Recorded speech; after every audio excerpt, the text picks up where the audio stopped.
Hello everybody, good evening. This is your sister Amma, and today I have a smoking hot topic, a very hot one which will make a lot of people very uncomfortable. I have to make that declaration from the start. It's one topic that a lot of people, both male and female, will find very hard hitting.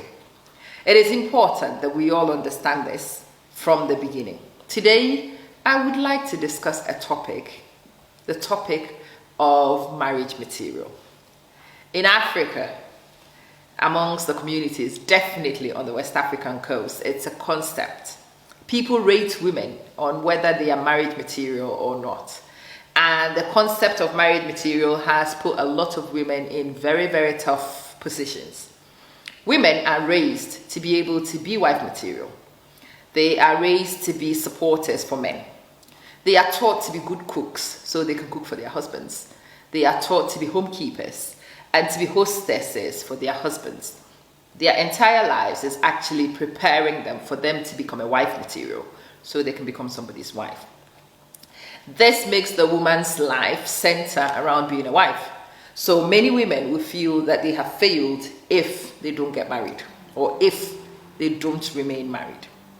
If, for whatever reason, the marriage does not go the way people want, then you become depressed. Society becomes very judgmental. People will have opinions based on this marriage material concept. But anyway, I am not looking to challenge the wife material concept today. I am actually asking a simple question. So who teaches the men to be husband materials? Who is raising these boys to be worthy of these women? Who is guiding these men to become the pillars of the home, to be the heads of the home? Requires leadership skills. Who is raising these boys to become these leaders? What I have found in my experience is that no work, very little work or no work is done in this area. But everybody spends their energy raising girls to be wife material, and I have never understood it. It is about time that somebody actually looks at the concept of the husband material. Somebody challenges you on the concept of husband material. And today I want to work with mothers like me who are raising boys, who are raising the next generation of husbands. And I have some hard-hitting truths for you. Listen, what your husband is has a lot of things to do with the way he was raised. The people who raised him would have created and facilitated certain things, which is the reason why he's got the deficits, which is why he's got the character he has, which is why arrogance is so persistent among these men, because they are raised to expect arrogance to be normal. They are raised to expect women to cater for their very needs. They can do whatever they like. They are never held accountable for anything. Nobody dares challenges them because they are boys. And it's been done for so long that when they come to marry you and you want to change the terms and conditions, Lord Almighty, you do have a problem. A lot of these men have grown up and would not have heard the word no before. They are allowed to do everything and anything because they are boys. The girls can't do this, the girls can't go here, but the boys, they can do absolutely anything of their choice. It explains why we have the situations we see in our lives, in our marriages, in our interactions, socially, everywhere. If you are dissatisfied with the man you are married to, you are dissatisfied with the man you are involved with, you are dissatisfied with the people you meet, and you happen to be a woman with a son, the next generation depends on you to rectify this problem. Any deficit you see in the men that you know are deficits you need to make sure that you do not propagate paying forward to another woman after that. If your son is lazy, you better aggressively deal with the laziness. If your son does not come to the kitchen, you better change that. In the 21st century, nobody's daughter, certainly not mine, is going to be in the kitchen to cater for your son's laziness. Not at all. In the 21st century, the daughter I am raising and the daughter many people are raising, daughters people are raising, are beginning to realize that they have more value than just cleaning up after your sons. In the 21st century, these women will have to go out and work. They will have to bring an income to the table. They will have to bring value to the table. And for that reason, when everybody's been out to work for the team, everybody inside the home is also going to work for the team. You better raise your boy knowing this. No, he does not have a maid servant. In the 21st century, a wife is not synonymous to maid servant. No, she is not just a cleaner who cleans the house and makes it. He doesn't get to go to work and come back and demand and to do so rudely like used to happen before. In this century, and the new daughters I am raising and other women are raising, by the power of social media and advocacy and education, women are becoming enlightened. The nonsense people tolerated is actually reducing. Very few people tolerate the nonsense their mothers did. Your son is going to have a tough time if you raise him with the Stone Age standards your husband may have been raised with.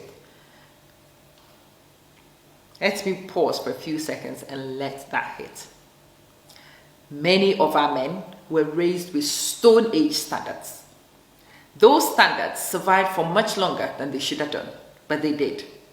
But thankfully, in this new century, particularly in the decade we are heading to, things have changed. Information is accessible. Women are beginning to realize their worth. People are empowering their daughters to make choices which work for them. No, not to go to marriages just because it's a turn and everybody must be married. Not to stay in abusive relationships just because they want to tick a box and say they are Mrs. somebody. Those women, like the dinosaurs, are extinct, my brother. They are extinct, my sister. And if you want your son to be able to have engagements with women, to be able to find people willing to live with them and to tangle with them and interact with them, particularly of the long-term variety that marriage brings, you better raise your son and you better raise him to be a gentleman. You better raise your son and you better raise him to understand that he has two hands as well.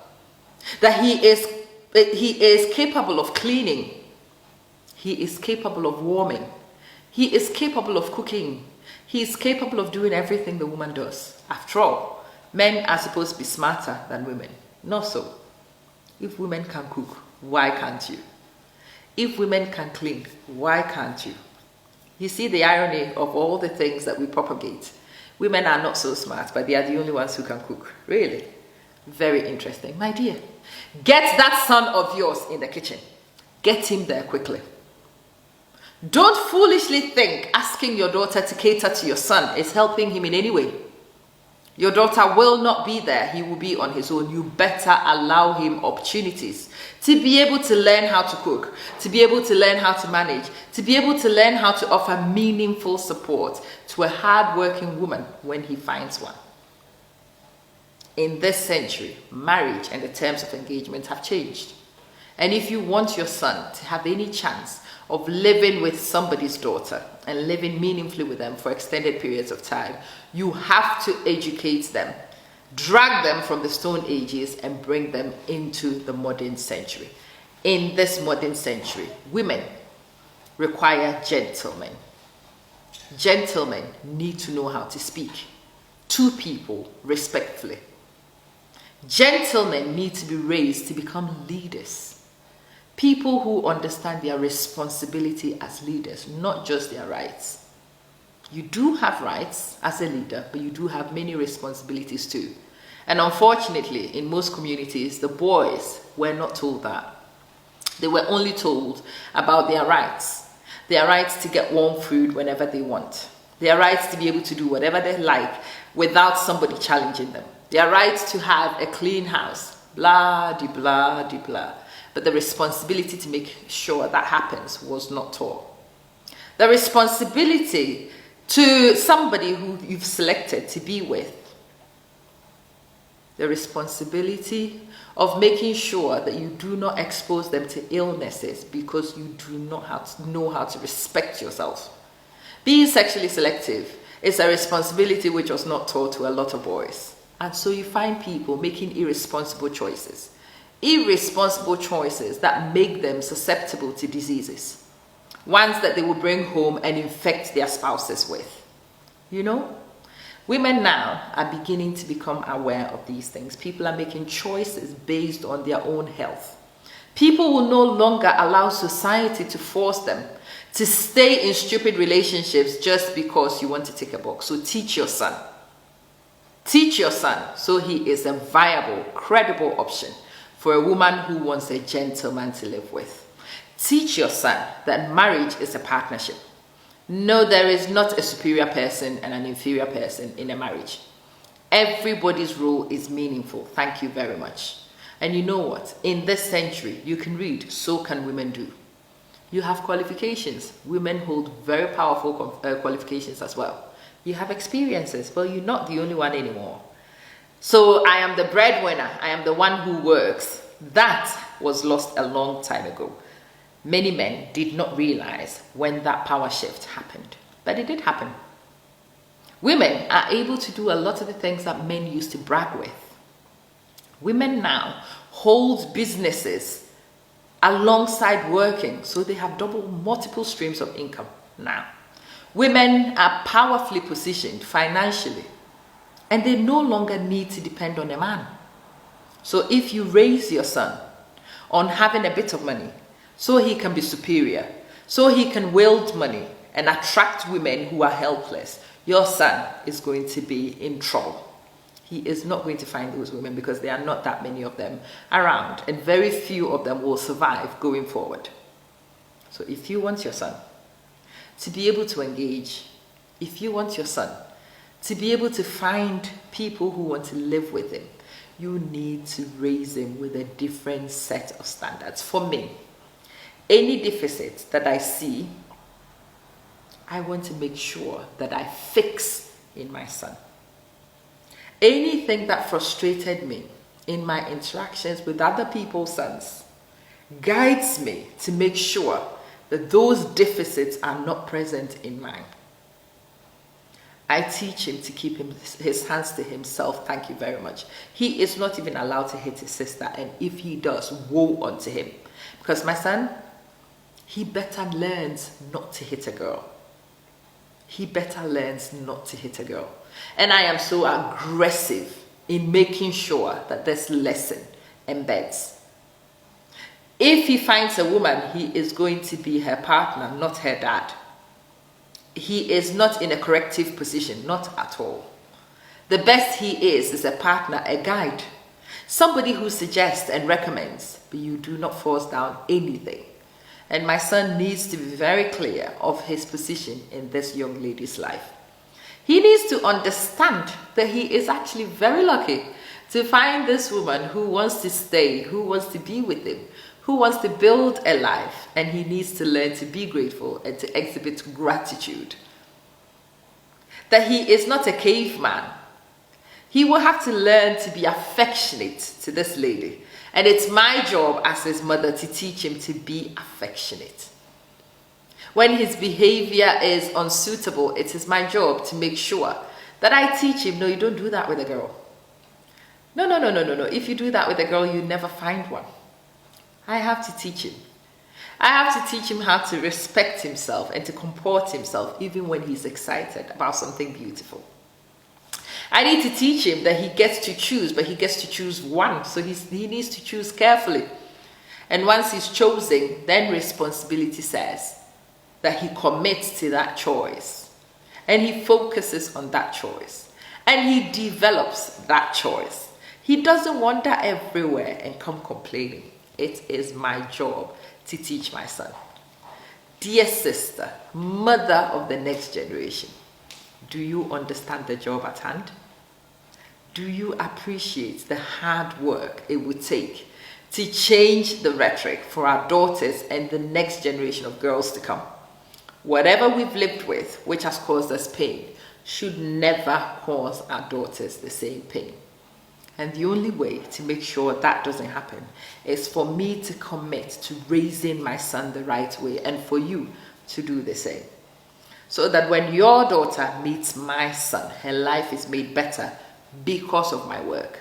And when my daughter meets yours, her life improves because of the work you do. It has to be a team effort.